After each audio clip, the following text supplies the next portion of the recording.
ಹುದ್ದೆಗಳನ್ನು ಪಡೆಯುವ ಹಾಗಿಲ್ಲ without consent of the president. ಇಲ್ಲಿ ಎರಡಕ್ಕೂ ಪ್ರೆಸಿಡೆಂಟ್ ಕನ್ಸೆಂಟ್ ಬೇಕು, ಅನುಮತಿ ಬೇಕು.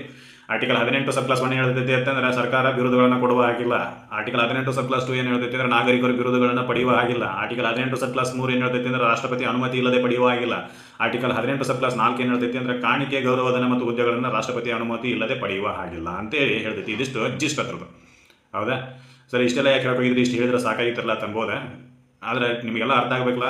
ಆಮೇಲೆ ಡೀಟೇಲ್ ಆಗಿ ತಿಳಿಲಿಲ್ಲ ಅಂತಂದ್ರೆ ಸಮಸ್ಯೆ ಆಕೈತಿ. ಅದರ ಸಂಬಂಧ ಹೇಳೋದು ಇದೆಲ್ಲ ಆದ ನಂತರ ಸರ್ ಮತ್ತೆ ಇದು ಭಾರತ ರತ್ನ,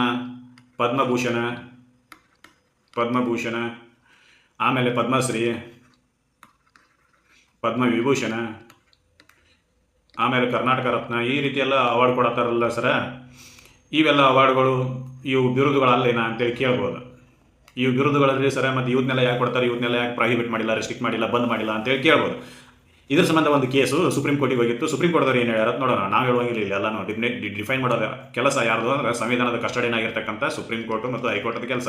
ಇಂಥ ಕೇಸ್ಗಳು ಸುಪ್ರೀಂ ಕೋರ್ಟು ಮತ್ತು ಹೈಕೋರ್ಟಿಗೆ ಹೋದಾಗ ಅಲ್ಲಿ ಏನಾಗೈತೆ ಅಂತೇಳಿ ನೋಡೋಣ. ಈ ಭಾರತ ರತ್ನ ಮತ್ತು ಪದ್ಮ ಅವಾರ್ಡ್ಗಳನ್ನು ಕೊಡೋದಣ, ಭಾರತ ರತ್ನ ಮತ್ತು ಪದ್ಮ ಅವಾರ್ಡ್ಗಳನ್ನು ಕೊಡೋದಣ.